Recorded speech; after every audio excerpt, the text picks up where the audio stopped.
35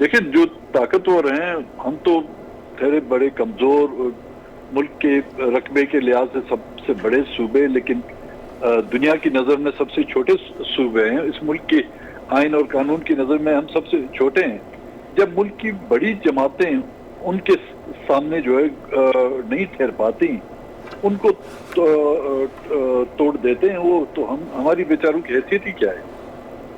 تو مینگل صاحب یہ جو ابھی ہم دیکھتے ہیں کہ یہ جو کبھی کبھار جو سیاست ہے اس میں اتار چڑھاؤ آتا ہے تو آپ کو کیا لگتا ہے کہ کیا اس کا مقصد سیاست کو مضبوط کرنا ہے یا پھر عہدے یا مراعات حاصل کرنا ہوتا ہے؟ کیونکہ ابھی بھی ہم دیکھیں تو اپوزیشن نے جو احتجاج کیا ہے وہ سیاسی یہ فنڈز کے لیے کیا ہے, پھر باپ میں جو بغاوت ہے اس کا مقصد بھی مراعات حاصل کرنا ہے اور فنڈز حاصل کرنا ہے. دیکھیں پارلیمانی سیاست میں دنیا کے کسی بھی حصے میں آپ دیکھیں پارلیمنٹ کے یہ کام نہیں ہوتے کہ وہ فنڈ تقسیم کرے, لیکن یہ بدقسمتی ہے اور یہ حقیقت بھی ہے کہ اس ملک میں جو بھی پارلیمنٹ میں آتا ہے اور لوگوں کی بھی یہ امیدیں توقع ہوتی ہیں کہ جی ہمارے ڈیولپمنٹ کے لیے ہمارے علاقے میں ڈیولپمنٹ کے کچھ کام کیے جائیں. اس میں کوئی دو رائے ہے ہی نہیں کہ بلوچستان سب سے زیادہ جو انڈر ڈیولپڈ ہے اور جو منتخب ہو کے آتا ہے وہ اسی خواہش میں کہ لوگ اس کو منتخب کر کے آتے ہیں کہ آپ ہمارے لیے جو بنیادی سہولتیں وہ مہیا کریں.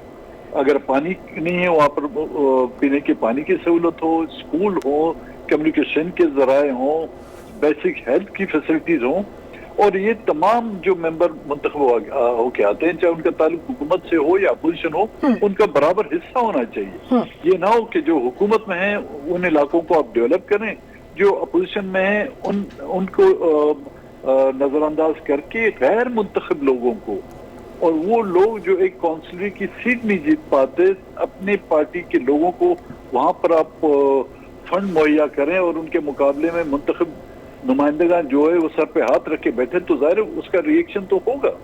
اور اسی احتجاج جب لوگ کرتے ہیں, لوگوں نے جب احتجاج کیا تو ان پر بختر بد گاڑیاں چلائی, ان کو جیلوں میں ڈال دیا گیا. یہ کون سی جمہوریت ہے, یہ کون سا پارلیمانی طرز سیاست ہے جو یہ موجودہ حکومت نے اپنایا ہوا ہے؟ لیکن مینگل صاحب ابھی ہم نے بات کی کہ جو بلوچستان کی سیاست ہے وہ مرکز سے کنٹرول ہوتی ہے, تو ان تمام شکایات جو ہیں وہ پھر اس کا مطلب شکایات مرکز سے ہوتی ہیں نا, تو شکایات مرکز سے ہیں تو پھر وزیر اعلیٰ کو فارغ کرنے کا کیا مطلب ہے, عہدے سے ہٹانے کا کیا مطلب ہے؟ نہیں جی, اس بار جو اپوزیشن کی جو شکایت تھی وہ وزیر اعلیٰ سے تھی, کیونکہ پچھلے 3 سالوں میں جو بجٹ پیش کیے گئے جو پی ایچ ڈی پی تھی ان میں جو اپوزیشن کے جو نمائندگان ہیں ان کو نظر انداز کر کے وہ غیر منتخب لوگوں کو وہاں پر پی ایچ ڈی پی میں ان کا حصہ دیا گیا تھا, تو اس پر وہ سراپا احتجاج تھا. تو یہ تو مرکز سے تو ہماری شکایتیں مرکز سے تو ہماری شکایتیں جو ہے نا روز اول سے ہیں, وہ نہ مرکز نے اس کی پرواہ کی اور نہ ہی ہم نے اپنی شکایتیں جو ہے درج کرانے میں کوئی کسر چھوڑی. صحیح. تو مینگل صاحب آپ کو کیا لگتا ہے کہ جو جام کمال ہیں وہ اپنی پارٹی کا اعتماد, اپوزیشن کے ساتھ تو ایک سچویشن ہو گئی لیکن اپنی پارٹی کا اعتماد کیوں کھو رہے ہیں, اس کی وجہ کیا ہے؟ دیکھیں اپوزیشن کے ساتھ تو میں نے آپ کو واضح کر دیا کہ یہ وجوہات ہیں جو اپوزیشن کی جو جماعتیں ہیں اس میں Balochistan national party, J U I, P K MAP اور ایک ہمارے آزاد رکن نواب ریشانی صاحب وہ شامل ہیں. جی. اپنی جماعت کے ساتھ ان کے تعلقات جو ہم نے سنا ہے کہ جام صاحب واقعی سمجھ بیٹھے ہیں کہ وہ منتخب وزیر اعلیٰ ہیں اور انہوں نے اپنے ساتھیوں کو اس طرح نظر انداز کیا. جو ان کی شکایتیں تھی جو ہم نے سنی ہے وہ کہتے ہیں فرام ہارس ماؤتھ سے جو ہم نے سنی ہے کہ وہ ان کو ملنے کا وقت نہیں دیتے تھے, 6 گھنٹے ان کو انتظار کراتے تھے. اور سیاست اپنی جگہ پر تمام جو لوگ ہیں بلوچستان سے تعلق رکھیں چاہے ان کا تعلق کسی بھی جماعت سے ہو, ایک قبائلی معاشرے کا ہم حصہ ہیں اور ان میں کچھ قبائلی لوگ بھی تھے جو شاید ان کے اس رویے کو اپنی تجدید سمجھے. صحیح. اختر مینگل صاحب آپ ہمارے ساتھ ہی رہے گا, ابھی مجھے ایک بریک کا کہا جا رہا ہے, بریک سے واپس آئیں گے اور پھر یہیں سے گفتگو کا آغاز کریں گے.